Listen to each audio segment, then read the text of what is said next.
Al Jazeera Podcast.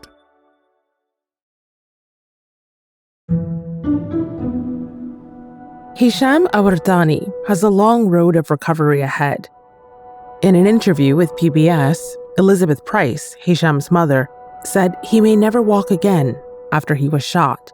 A bullet is lodged in his spine. The bullet hit his clavicle, and we're grateful that it hit his clavicle because if it hadn't, it might very well have just plowed through his spine and killed him. This was in the U.S. city of Burlington, Vermont. Hisham and his two childhood friends, Kinan Abdelhamid and Tahseen Ahmed, were walking to a family dinner when suddenly they were attacked. The three 20-year-olds are all of Palestinian descent. Two of them were wearing keffiyehs, a traditional Palestinian headdress, and they were reportedly speaking a mixture of English and Arabic. It was almost surreal how quickly he did it. In an interview with The View on ABC, Kinan described the moment of the shooting. I still kind of remember it, and even at the moment, it was kind of moving in a nightmare. He seemed like he was aiming to kill. As for Hisham, who's still in the hospital, he wrote a text to his university professor to read during a vigil on campus. As much as I appreciate and love every single one of you here today, I am but one casualty in this much wider conflict. It's far from the first incident against Palestinians in the U.S. since October 7th. So what does it mean for the community, and how are people responding? I'm Malika Bilal, and this is The Take.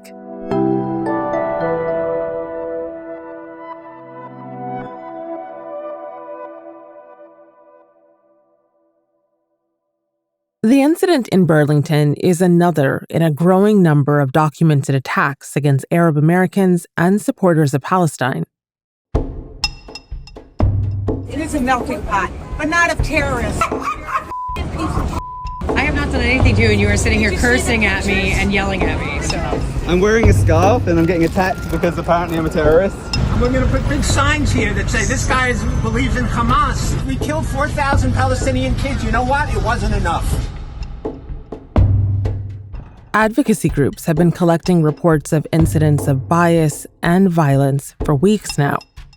The American Arab Anti-Discrimination Committee, or ADC, has documented over 1,300 hate incidents across the U.S. since October 7th. That's more than what they received in all of the previous year. The targets of those incidents included the head of ADC, Abed Ayoub. And the Friday after Thanksgiving, I personally received a very serious death threat that they are investigating. And we had to keep the office closed out of precaution for a few days just to make sure that nobody, as the caller said, that he wants to come into the office and stab us in our necks. Oh, wow. Amongst other things. Really sorry that happened to you.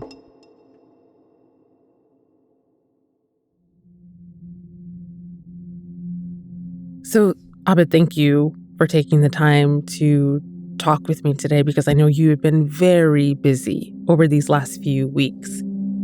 I'm speaking to you hours after you had a virtual meeting with the U.S. Justice Department. Is there anything you can tell me about what happened at that meeting? Thank you, and thank you for having us. The meetings with the Justice Department lately have been focused on the issues we're facing as Arabs, Palestinians, and Muslims in this country. The particular meetings we had today were really focused on the hate incidents we've been seeing from Vermont and in other situations and in other cities.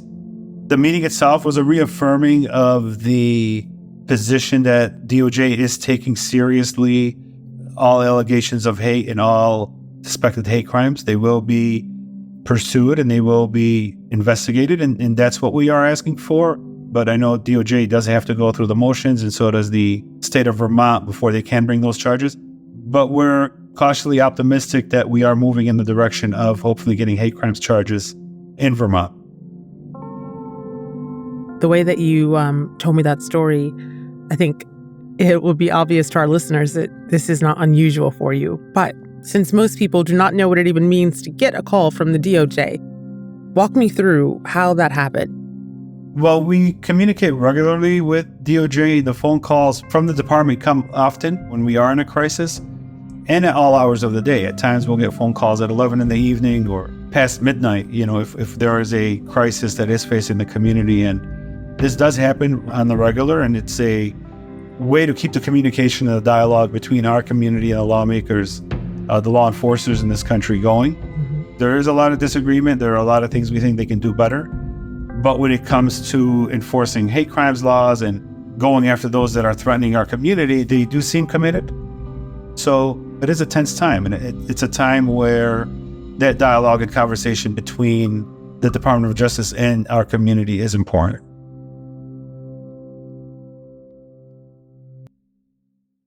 So you are in DC, where the seat of power, where the DOJ is. So I want to move to the state of Vermont, northeast of the U.S. Capitol, and look at the aftermath of one of the points of conversation at your meeting.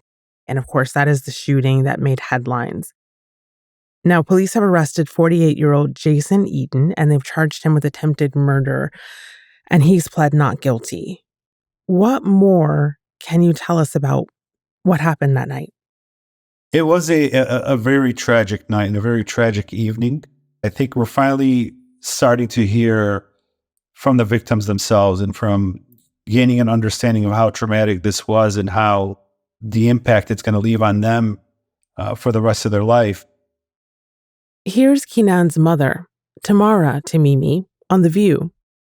It's really frightening. It's really traumatizing. We're already grieving with some 20,000 people dead in Gaza and still digging bodies out from under the rubble. And we were already just afraid for ourselves. And then to have this happen in the United States is just so frightening.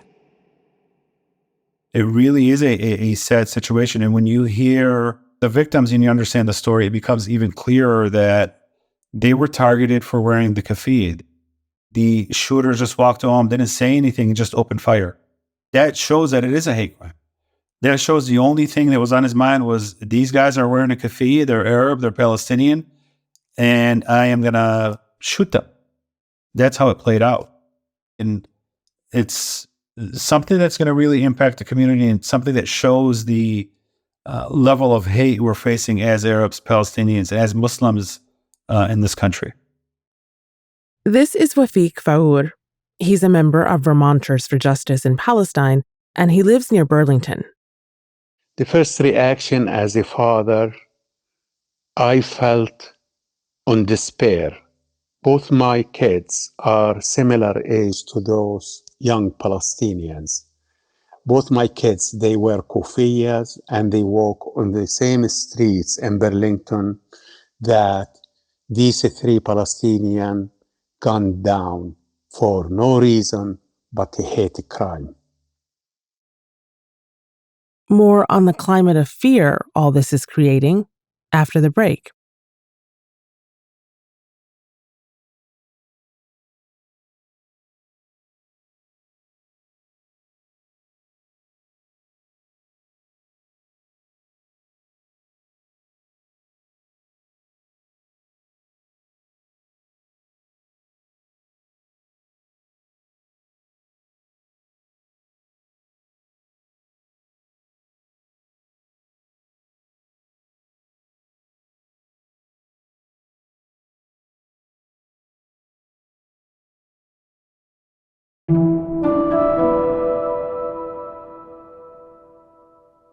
So, Abed, since the start of the war in Gaza, there has been a growing number of hateful incidents against supporters of Palestine in the U.S.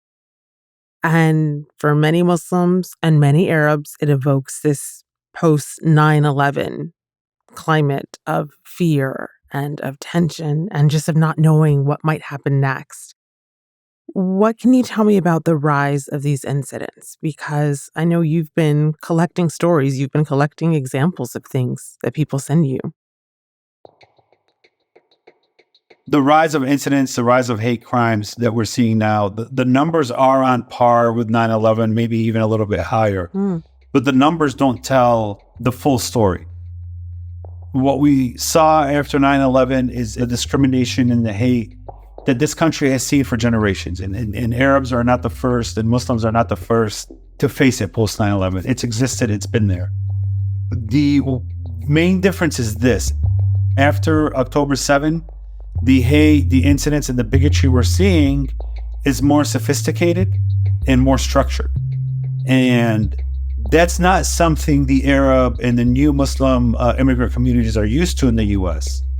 They're not used to having systems come into play that are targeting you so you lose your job because you're Arab, or you are kicked out of school because of what you've said.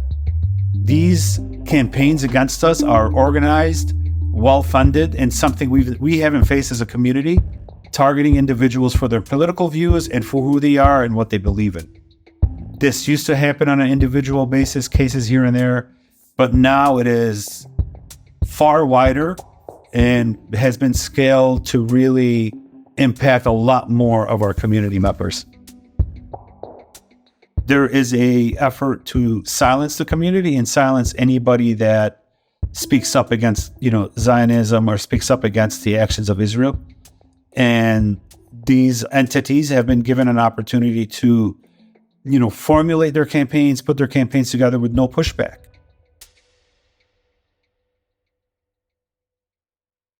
Abed, I'm in several group chats and WhatsApp groups, and in them, friends or acquaintances or friends talking about other friends are sharing stories of discrimination and even attacks in some points. And often the advice that they're getting from other people in those group chats is, go report it to ADC. Go tell Abed. Specifically, your name comes up a lot.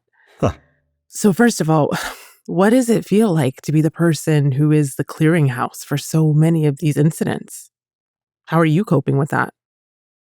I'm just thankful for the opportunity to serve and to provide the community a service. Honestly, it's, I embrace the pressure and I embrace the time of crisis. Anybody that's worked closely with me understands that I keep a level and cool head. And it is, these are moments where we have to step up for the community. ADC is a community organization. But as I've been telling people, if we have thousands of cases at the end of the assembly line, that means we're missing something at the beginning. Why are these cases still happening? Why are we still losing our jobs? Why do we still have student groups being shut down? We're still being shot. We're still being, like what happened to Adia at Chicago. Investigators in the Chicago area are investigating a horrific attack on a 6-year-old boy and his mother. The local sheriff's office says their landlord targeted them because they were Muslims. What are we missing? And I think that's where the focus for the Arab and the Muslim community needs to be heading into 2024 is we need to rethink our psyche. I want to bring this back to the students. The 3 young men who were shot in Vermont were 20 years old, and all of them students. Hisham Awartani is currently a student at Brown University, and the Monday after the shooting, the campus held a vigil for him, and that quickly turned into a protest. And students were demanding the university divest from investments that support Israel. This is not the only campus where this is happening. There have been ongoing tensions between student groups and university officials for weeks now on many college campuses in the U.S. What do you make of what we're seeing there? The tide is turning. I think a lot of people have said that. A lot more people are speaking up on behalf of Palestinians and on behalf of humanity. And I think these efforts to quiet us, to silence us, is in response to what we saw happen at Brown University, that they are trying to keep young people silent. They're trying to push them into being quiet, push them away from activism, because they fear that they're losing their grip on the narrative. This is Hisham's professor, Beshara Doumani, who you heard at the beginning of this episode. The vigil that was held at Brown University for Hisham in many ways reflects the larger situation. On the one hand, it was a spiritually poignant moment. And on the other hand, part of it turned into a protest that expressed the anger so many of us feel about this heinous crime and the toxic atmosphere in the United States that made it possible, as well as the fear that it could happen to others. Finally, Abed, the families of the 3 students recently put out a statement saying they believe what happened was a hate crime, and they placed the blame on U.S. media and elected officials from, quote, the highest levels of government for spreading misinformation and using racist and dehumanizing language. Do you agree with that assessment? I wholeheartedly agree with that assessment. I think that assessment is on point. The rhetoric, the dehumanization that we see coming from elected officials, from the news media, that's what leads to hate crimes. That's what gives individuals the right to believe they need to protect themselves from the Palestinians. So let's stab a 6-year-old boy to death and let's stab his mother. That's what gives the right of a man in Burlington to walk off his front porch without saying a word, shooting 3 young Palestinian men. It's this rhetoric that leads to that. And it's this dehumanization, and it's still happening. Just look at what elected officials are saying on any day of the week, at any time, about our community. And it's troubling to see that it's permitted to continue. And eventually they're going to have to understand that this is having an impact and it needs to stop. As for Wafic, of Vermonters for Justice in Palestine, he refuses to be afraid.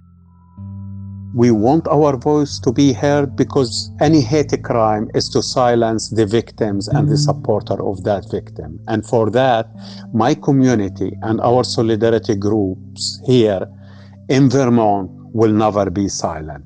And we will be determined and we will be on the streets until justice can happen and until this crime can be called as is a hate crime, and as long as the Palestinian people suffering from occupation and apartheid, we will be in the street.